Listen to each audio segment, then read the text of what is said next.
Hello friends, कैसे आप सब लोग। उम्मीद करता हूँ आप सब लोग बिल्कुल ठीक होंगे, स्वस्थ होंगे। मैं भी बिल्कुल ठीक हूँ। तो चलिए शुरुआत करते हैं आज के हमारे सेशन की। आज का जो हमारा टॉपिक रहने वाला है BNSS में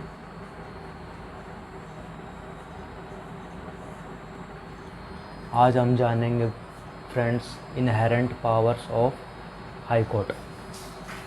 आप सब जानते हैं कि जो अभी BNSS 2023 है, इसे हम पहले CRPC कहते थे, क्रिमिनल प्रोसीजर ऑफ कोड। और आप ये भी जानते हैं कि CRPC एक प्रोसीजरल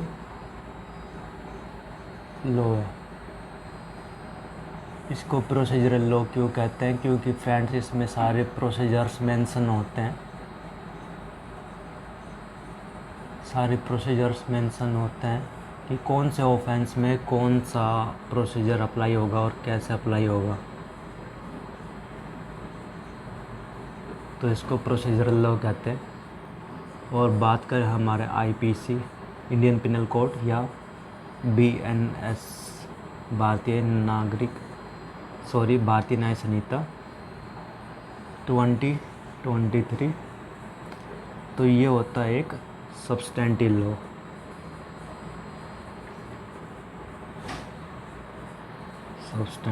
ये प्रोसीजरल लॉ नहीं होता, सब्सटेंटिव लॉ होता है। इसमें सारे पनिशमेंट, ऑफेंस, ये सब बताए हुए होते हैं।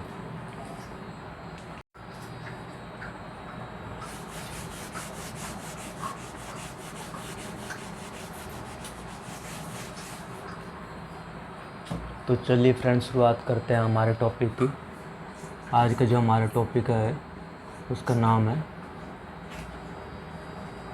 Inherent powers of high court. Inherent powers of high court ये हमें BNSS में प्रोवाइड की गई है, सेक्शन 528 BNSS। और जब हम बात करते हैं CRPC की,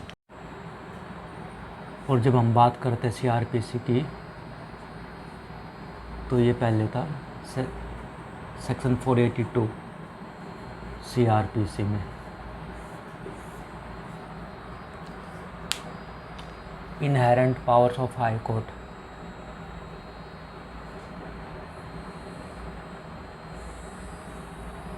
हाई कोर्ट को मेनली 3 टाइप्स की इनहेरेंट पावर प्रोवाइड की गई है। जो पहले जिसमें जो होती है वो होती है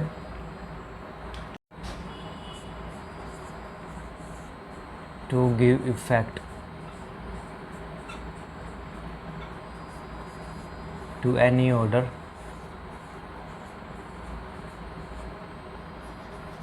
ऑलरेडी पास्ड। जो पहली इनहेरेंट पावर होती है वो होती है to give effect to any order already passed. Second inherent powers की बात करें तो ये होता है to prevent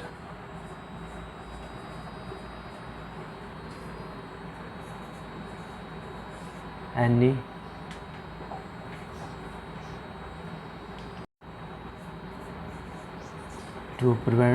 the abuse of any process of the court, or to prevent the any provision of the BNSS।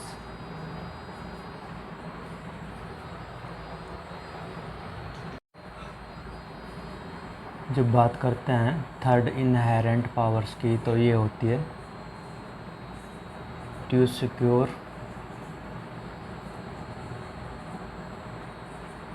The ends justice. तो friends, ये 3 inherent powers हमें BNSS में प्रोवाइड की गई है। और ये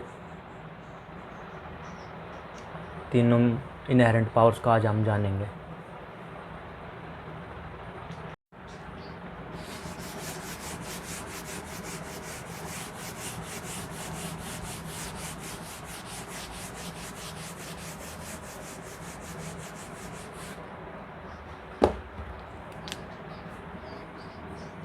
चलिए डिस्कस करते हैं first inherent power.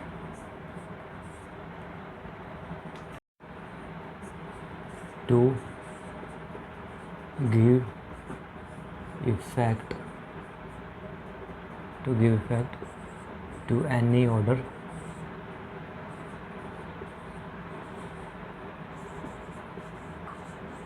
already passed।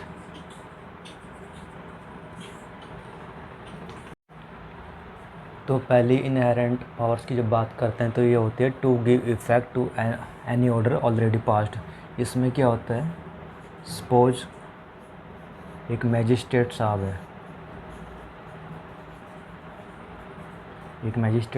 है, एक्स, इन्होंने एक ऑर्डर पास किया है इन्होंने, बट क्या है, ऑर्डर तो पास कर दिया, बस उसको इफ़ेक्ट में नहीं ला पा रहे, उस ऑर्डर को इफ़ेक्ट में नहीं ला पा रहे। तो आप बताइए, इससे सोसाइटी में कोई न्याय होगा? इससे कोई जस्टिस नहीं होगा सोसाइटी में इससे कोई जस्टिस नहीं होगा।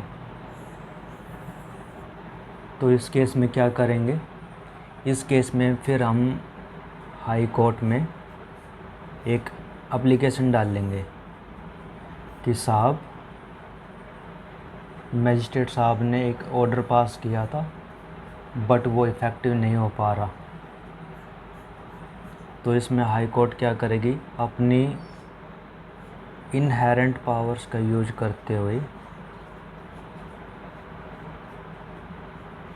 उस ऑर्डर को इफ़ेक्टिव बना देगी।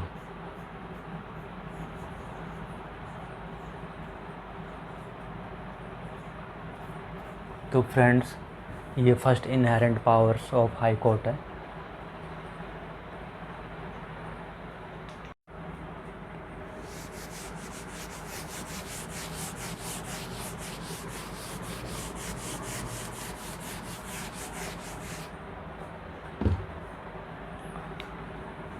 अब बात करें second inherent powers of high court, तो ये होती है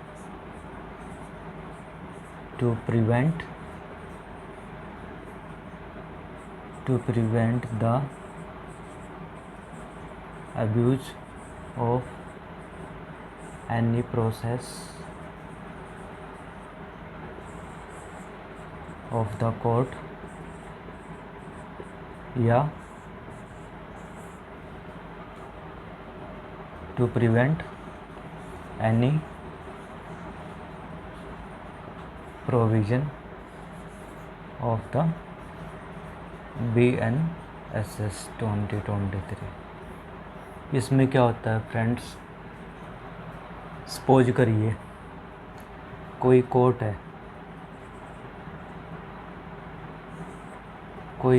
है, उसमें एक मैजिस्ट्रेट साहब है। मैजिस्ट्रेट साहब क्या कर रहे हैं, BNSS के किसी प्रोविज़न का गलत तरीके से यूज कर रहे हैं, या BNSS के कोई भी प्रोविज़न है उसको गलत तरीके से अप्लाई कर रहे हैं। तो उस प्रोविज़न को बचाने के लिए हम हाई कोर्ट में एक एप्लीकेशन डालते हैं ताकि BNSS के प्रोविज़न को गलत तरीके से अप्लाई ना किया जा सके, उन्हें कोई भी मजिस्ट्रेट साहब गलत तरीके से इंटरप्रेट ना करे, ताकि सोसाइटी में जस्टिस हो सके।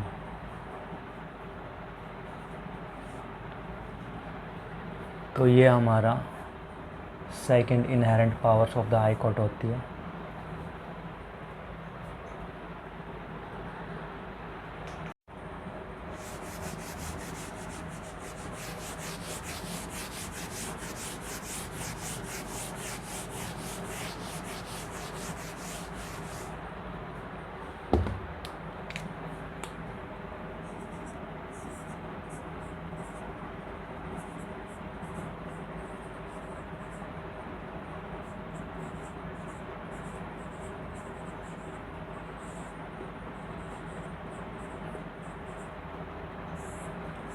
फ्रेंड्स, जो हमारी third inherent powers of high court होती है वो होती है to secure the ends justice.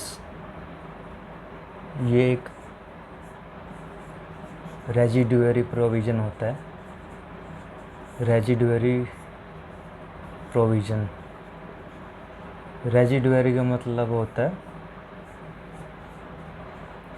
बचा हुआ। चलिए थर्ड इनहेरेंट पावर्स को भी समझते हैं। देखिए, जब 1950 में पार्लियामेंट जब कॉन्स्टिट्यूशंस को बना रही थी, इंडियन कॉन्स्टिट्यूशन को,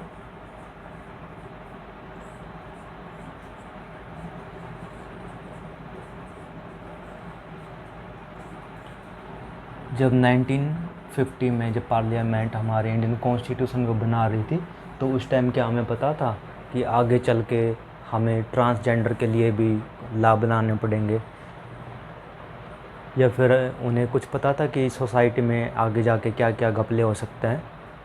बट हमें आगे चल के ज़रूरत पड़ी और ट्रांसजेंडर के लिए भी हमें क्या बनाने पड़े, हमें फिर ट्रांसजेंडर्स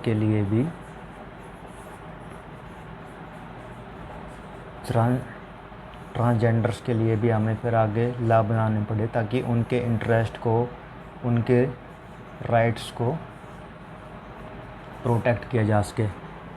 हमें क्या आगे पता था कि आगे जाके एक लंबे टाइम के बाद साइबर क्राइम इतने ज़्यादा बढ़ जाएंगे कि हमें साइबर लॉ बनाने पड़ेंगे।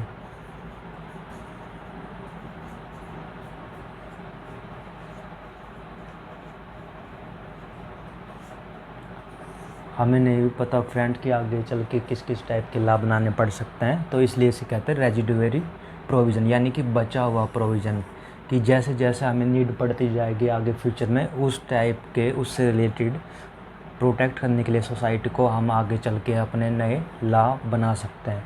तो ये हमारा होता है to secure the ends justice. Friend, आज के सेशन में इतना ही था, inherent powers of the high court.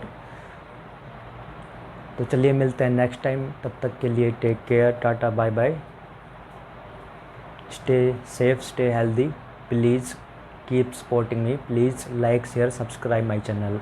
Thank you very much.